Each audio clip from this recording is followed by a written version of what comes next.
وسلم نے اس کے بعد یہ جو میں نے بات کی ہے، اس کے بعد ہم میں سے بہت سے لوگ یہ کہیں گے کہ ہم منہ پہ بات کرتے ہیں یا منہ پہ بات کرنے کے قائل فارمولہ استعمال کرتے ہیں.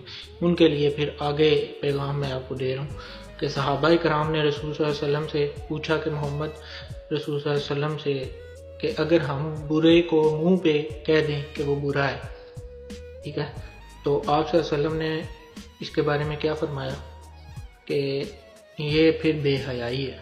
ٹھیک ہے، تو یہ بھی اندازہ لگا لیں جو اس فارمولے کے تحت کسی کو برا بلا کہیں کہ اگر وہ برا ہے یا نہیں ہے. ٹھیک ہے، تو آپ پھر یہ اندازہ کریں کہ آپ نے بے حیائی کر لی ہے اور غیبت نہیں کی. ٹھیک ہے، تو مطلب ایک گناہ چھوڑ کے دوسرا گناہ کر لیا. تو اللہ کی مخلوق کو معاف ہی رکھیں، یہ سب سے بہتر ہے ہمارے لیے اور آپ کے لیے، ہم سب کے لیے. ٹھیک ہے.